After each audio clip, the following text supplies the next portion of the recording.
Hello there, this is Heirs to the Kingdom channel, and today's lesson we're doing chapters 17 and 18 in the book of 2 Samuel. If you're new to this Bible study channel, going through the King James Bible, not skipping anything as Scripture's command. So if you would, like, subscribe, and share this content, and let's get started. So, the last we left off, Absalom has taken the kingdom from David. For 40 years, he's been whispering in the ears of people and getting the loyalty of the people of the land to where they would follow him because they're used to going to him for judgment. He was never called by God to be a judge. So he's bypassing a lot of stuff. He didn't have the approval of the prophet Nathan, so on and so forth. And so David left 10 concubines to see to the house when he fled, and Absalom his son took the concubines and laid with them in a tent in the eyes of the people to show his dominance. And so he's committed adultery, he has seek the nakedness of his dad's wives, so on and so forth. He's done so many horrible sins against God in this short period of time. Well, for one, for 40 years, he's been conniving against his own dad and the kingdom and the people because his feelings were hurt. He sounds like a vindictive woman. And that's what they do, is they like to lay in wait for many days or years, slowly building up everything they need to do to destroy somebody that may have hurt their feelings 40, 50 years ago. Don't matter. They never get over it. They hold on to stuff like that, and vindictive type people. Always be wary of those. Yeah, he showed his vindictiveness whenever Joab, his friend, didn't come to him when he called for him or sent messengers for him to visit. So he sent his people to burn down his crops. And sure enough, Joab showed up then and goes, "Hey, I got your attention, didn't I?" Pretty much is how he's saying. It's like, you didn't answer me when I called for you. I'm like, that. There's a huge warning right there. This is supposed to be one of your good friends. But Absalom was not allowed to go to the king because of the murder he committed against, he murdered one of his own brothers who did wrong to his sister. Anyways, so that's where we're at now. And the last was left the image of Absalom's hair getting stuck in a tree limb, which is what will be his demise. I said, remember that picture, but let's get started here. Chapter 17, verse 1. Moreover, Ahithophel said unto Absalom, Let me now choose out 12,000 men, and I will arise and pursue after David this night. Now David left, told 2 priests to go back to keep sending him word, and Ahithophel's one of them. Is not a priest, but his assistant. He served the king for many, many years. And he told him to go back to be the eyes and ears and, give some type of counsel, because David prayed that the counsel that Absalom would take would, cause him to fail. He'd give him bad counseling. Like, taking the king's 10 concubines and laying with them, trying to say, look, I'm dominant. That's going to put a sour taste in the people's mouths when you lay with another man's wife, especially your dad's. Now, it's not his mom, of course. These are concubines. The whole definition of concubines part is supposed to be a woman that you have as wife without making wife. And so today, I guess we'd be calling that shacking up. And a lot of places call that sin. But in Old Testament times, they didn't call that sin. I don't really understand the whole concubines thing. Someone you have his wife without taking wife. So it's telling me like what's going on today, where our government's used marriage certificates and marriage license and stuff like that to destroy a man's life if the woman says I'm not happy and then divorces him and takes everything he's ever worked for. So I guess, God says, hey, there's a workaround to that. You can just, make her a concubine. Now, some people would sit there and say today that that's not right, or this, that, and the other. And it's like, well, our society's not right. So if a man's got to do what he's got to do to protect himself, but men don't like to be alone, whatever. Just a thought on that one. It never really said in New Testament that a man having a harem is a sin and a man having a concubine is a sin. It never said that. So, but it is supposed to be, a man and a woman dedicated together. It's supposed to be husband and wife, but is that husband and wife in the eyes of man or in the eyes of God? I think in the eyes of God is a far more important thing. But anyway, that's a totally different topic. Let's continue on here. Verse 2. And I will come upon him while he is weary and weak-handed, and I will make him afraid, and all the people that are with him shall flee. And I will smite the king only. And I will bring back all the people unto thee. The man whom thou seekest is as if all return, so all the people shall be in peace. And the saying pleased Absalom well and all the elders of Israel. That's his council. So Absalom is fine with Ahithophel, taking 12 men to set in and stuff and killing the king. It didn't say his dad, it says killing the king only. Smite the king only. This pleased the son. Yeah, Absalom deserves what happens to him because he will surely go to hell for how he is. It's sad, but some people choose the world over God every single day. Most will, according to Scripture. Verse 5. Then said Absalom, call now Hushai the Archite also, and let us hear likewise what he saith. Here's his council of idiots. Verse 6. And when Hushai, I don't know how to say that name right. It's spelled Hushai. Let's go with that, Hushai. Yeah, he needs to hush. Was come to Absalom. Absalom spake unto him, saying, Ahithophel hath spoken after this manner. Shall we do after his saying? If not, speak thou. And Hushai said unto Absalom, the counsel that Ahithophel hath given is not good at this time. For, said Hushai, thou knowest thy father and his men, that they be mighty men, and they be chafed in their minds, as a bear robbed of her whelps in the field, and thy father is a man of war, and will not lodge with the people. So this Hushai has got some wisdom to him. We was talking about this in the last lesson, where it's like, David and all the men that went with him and stuff like that, they could easily defeat so many more people because of their skills.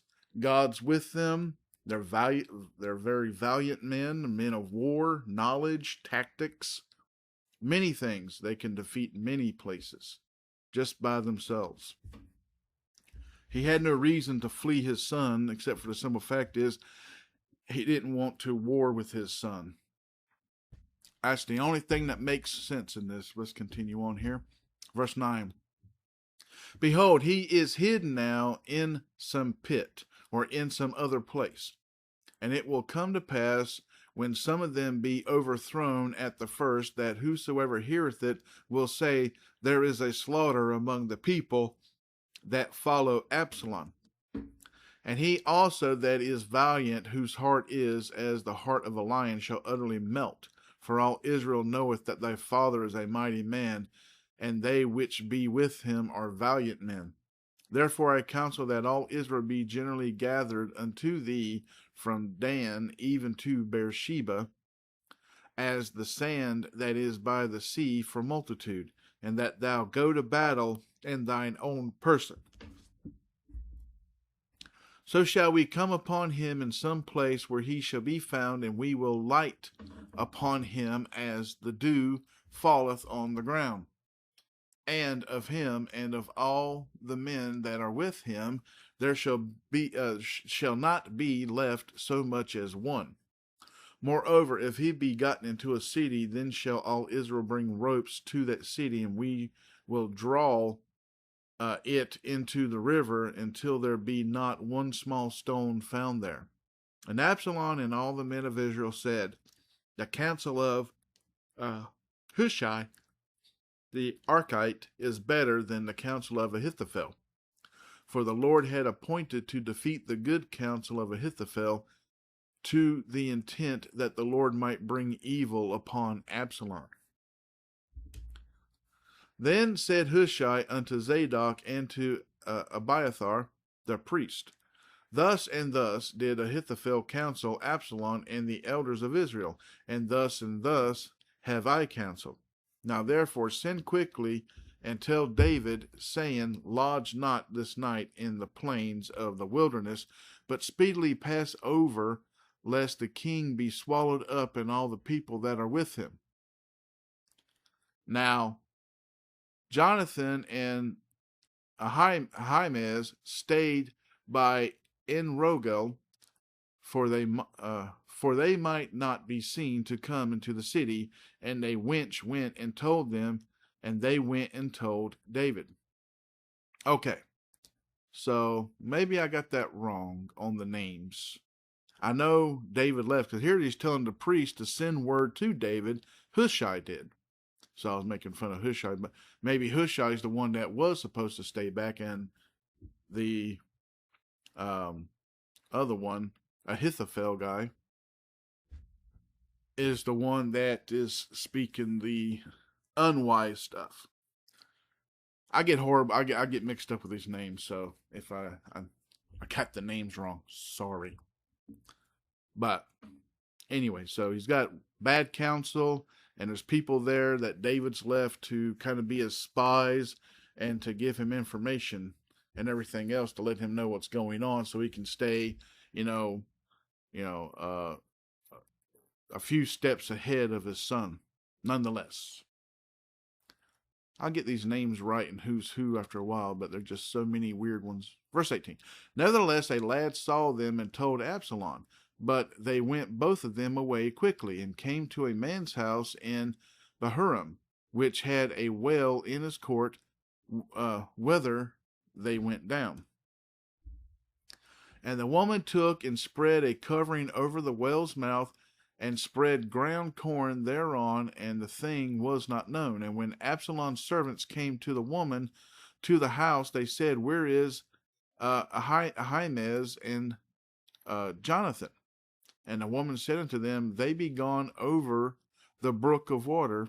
And when they had sought and could not find them, they returned to Jerusalem. And it came to pass, after they were departed, that they came up out of the well, and went and told King David, and said unto David, arise and pass quickly over the water, for thus hath Ahithophel counseled against you. Yeah, so I'm going back to, the counsel of Ahithophel is the one that David prayed the Lord to make his counsel foolish. So Ahithophel is the bad one, and Hushai is the one that David sent back as well. Had to go back and reread that. So I apologize for getting the names a little wrong in that manner. But, it doesn't change the lesson of the story here, but let's continue on here, verse 22. Then David arose and all the people that were with him, and they passed over Jordan by the morning light. There lacked not one of them that was not gone over Jordan. And when Ahithophel saw that his counsel was not followed, he saddled his ass and arose and gat him home to his house, to his city, and put his household in order, and hanged himself and died, and was buried in the sepulchre of his father. There's another man just sent himself to hell. Because for one, he went against God and the king, God's anointed. And so there's another one of these people that are very vindictive in that manner, says, well, they didn't listen to me, so I'm so upset. So he committed suicide. Yeah, some people are like that. You got to watch out for people. There's nothing new under the sun. Remember in Proverbs, people like this all over the place. And so, let's continue on here at 24. Then David came to Mahanaim, and Absalom passed over Jordan, he and all the men of Israel with him. And Absalom made Amasa captain of the host instead of Joab. Joab was the friend that didn't, come to him quick enough. So he burnt his crops. Anyways, which Amasa was a man's son, whose name was Ithra, an Israelite, that went in to Abigail, the daughter of Nahash, sister to Zeruiah's, Joab's mother. See how you can just get so twisted up with these names at times? Like, I don't know who these people are. I know Joab. So now we're talking about Joab's mother and stuff like that. But anyway, so this is the person he took and put in charge instead of Joab. Verse 26. So Israel and Absalom pitched in the land of Gilead. And it came to pass when David was come to Mahanaim that Shabai, the son of Nahash of Reba, of the children of Ammon, and Machir, the son of Amiel of Lo-Deber, and Barzillai, the Gileadite of Rajlam. Yeah, as I said, these names, they'll mess you up. Some people might be better at them, but I'm horrible at names anyways, even ones that make sense. 28. Brought beds and basins and earthen vessels and wheat and barley and flour and parched corn and beans and lentils and parched pulse and honey and butter and sheep and cheese of kine for David and for the people that were with him to eat. For they said, the people is hungry and weary and thirsty in the wilderness. Chapter 18. And David numbered the people that were with him and set captains of thousands and captains of hundreds over them. And David sent forth a third part of the people under the hand of Joab, and a third part of under the hand of Abishai, the son of Zeruiah, Joab's brother, and a third part under the hand of Ittai, the Gittite, and the king said unto the people, I will surely go forth with you myself also. So Joab, the good friend of Absalom, is with David. Why? Because he knows that Absalom is crazy.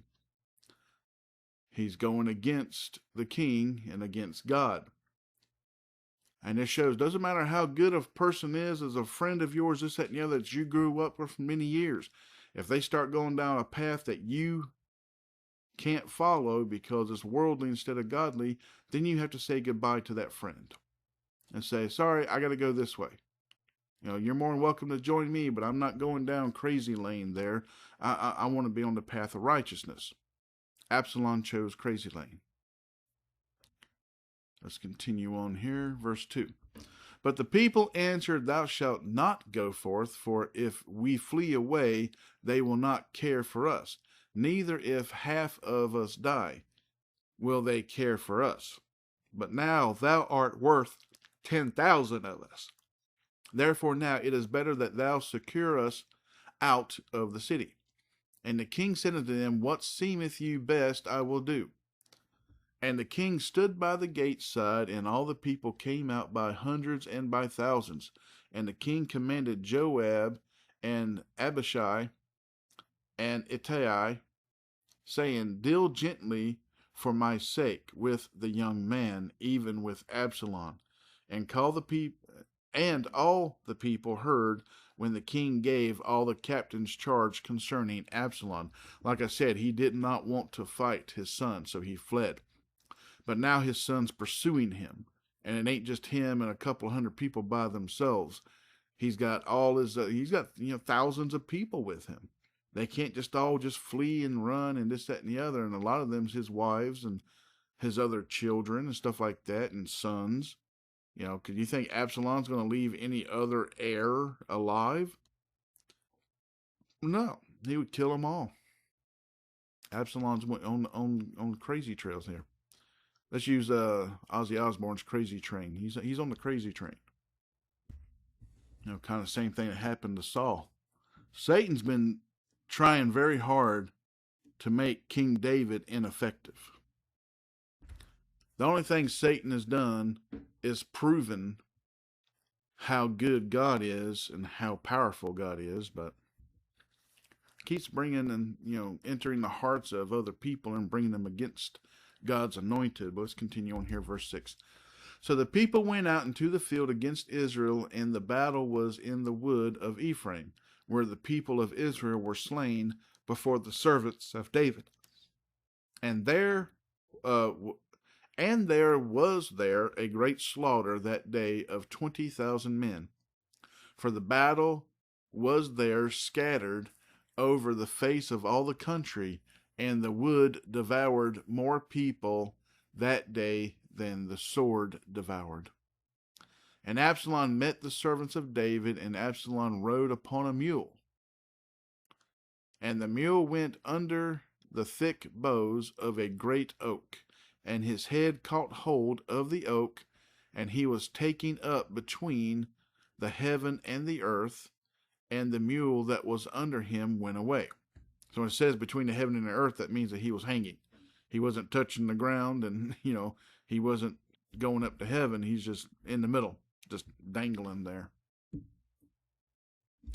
Verse 10, and a certain man saw it and told Joab, and said, behold, I saw Absalom hanged in an oak. Now, Joab's his old friend.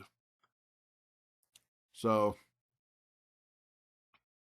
Joab wants to be on the side of righteousness. He wants to be on the side of right, not wrong. Verse 11, and Joab said unto the man that told him, and behold, thou sawest him, and why didst thou not smite him there to the ground? And I would have given thee 10 shekels of silver and a girdle. And the man said unto Joab, though I should receive 1,000 shekels of silver in mine hand, yet would I not put forth mine hand against the king's son.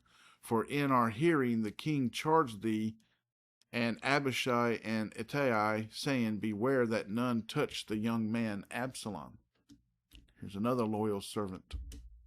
Verse 13, otherwise I should have wrought falsehood against mine own life, for there is no matter hid from the king, and thou thyself wouldest have set thyself against me. Then said Joab, I may not tarry thus with thee. And he took 3 darts in his hand and thrust them through the heart of Absalom, while he was yet alive in the midst of the oak. So his good friend's the one that took him out. Verse 15, and 10 young men that bare Joab's armor compassed about and smote Absalom and slew him. And Joab blew the trumpet, and the people returned from pursuing after Israel, for Joab held back the people. So here you got Israelites with David, and then you have Israel people, because here they are, the people, you know, it's a civil war. It's a war within themselves. It's not a foreign land they're having to fight against. It's their own people. Continue on here, 17. And they took Absalom and cast him into a great pit in the wood, and laid a very great heap of stones upon him, and all Israel fled away, one to his tent. So they took out the bad person and hid the body and moved on. It's like, because this person just needed to go away. Verse 18, now Absalom in his lifetime had taken and reared up for himself a pillar, which is in the king's dale. For he said, I have no son to keep my name in remembrance. And he called the pillar after his own name, and it is called unto this day Absalom's place. Then said Ahimaaz, the son of Zadok, let me now run and bear the king tidings how that the Lord hath avenged him of his enemies. So here, they always think they're giving good news. And it's like, you know, no, He does not want to hear that his son's dead, especially his men killed him. But verse 20. And Joab said unto him, Thou shalt not bear tidings this day, but thou shalt bear tidings another day. But this day thou shalt bear no tidings, because the king's son is dead. Then said Joab to Cushai, Go tell the king what thou hast seen. And Cushai bowed himself unto Joab and ran. Then said Ahimaaz, the son of Zadok, yet again to Joab, But howsoever, let me, I pray thee, also run after Cushai. And Joab said, Wherefore wilt thou run, my son, seeing that thou hast no tidings ready? Yeah, here's an unwise person. 23. But howsoever said he, Let me run. And he said unto him, Run. Then Ahimaaz ran by the way of the plain and overran Cushai. And David sat between the two gates, and the watchman went up to the roof over the gate unto the wall, and lifted up his eyes and looked, and behold, a man running alone. And the watchman cried and told the king, and the king said, If he be alone, there is tidings in his mouth. And he came up apace and drew near. And the watchman saw another man running, and the watchman called unto the porter and said, Behold, another man running alone. And the king said, He also bringeth tidings. And the watchman said, He thinketh the running for the foremost is like the running of Ahimaaz, the son of Zadok. And the king said, He is a good man, and cometh with good tidings. And Ahimaaz called and said unto the king, All is well. And he fell down to the earth upon his face before the king, and said, Blessed be the Lord thy God, which hath delivered up the men that lifted up their hand against my lord the king. And the king said, Is the young man Absalom safe? And Ahimaaz answered, When Joab sent the king's servant and me thy servant, I saw a great tumult, but I knew not what it was. And the king said unto him, Turn aside and stand here. And he turned aside and stood still. And behold, Cushai came, and Cushai said, Tidings, my lord the king, for the Lord hath avenged thee this day of all them that rose up against thee. And the king said unto Cushai, Is the young man Absalom safe? And Cushai answered, The enemies of my lord the king, and all that rise against thee to do thee hurt, be as that young man is. So the one's going to run to overtake him to give tidings, because he knew what Cushai was going to say. And so he's trying to, get the idea. Cushai is the one that told him what they wasn't supposed to be told. 33. And the king was much moved, and went up to the chamber over the gate, and wept. And as he went, thus he said, O my son Absalom, my son Absalom, would God I had died for thee, O Absalom, my son, my son. That's the end of this lesson today. Like I said, David did not want to go against his son. He already had one son die at the hand of Absalom because he didn't act. And now his other son took the kingdom from him, went against God, Israel, the people, and everything else, and did things his way. And it cost him. So now King David has lost two sons in his lifetime.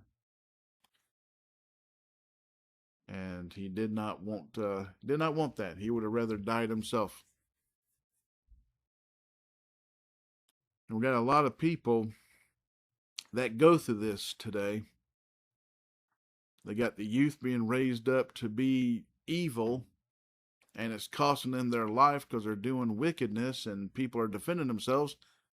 And other people, of the parents of these children, saying, "Oh, woe is me, punish that person." It's like, hey, they're allowed to defend themselves. It's your job as a parent to not raise your children to be evil, to raise them to have a conscience, to raise them in Scripture.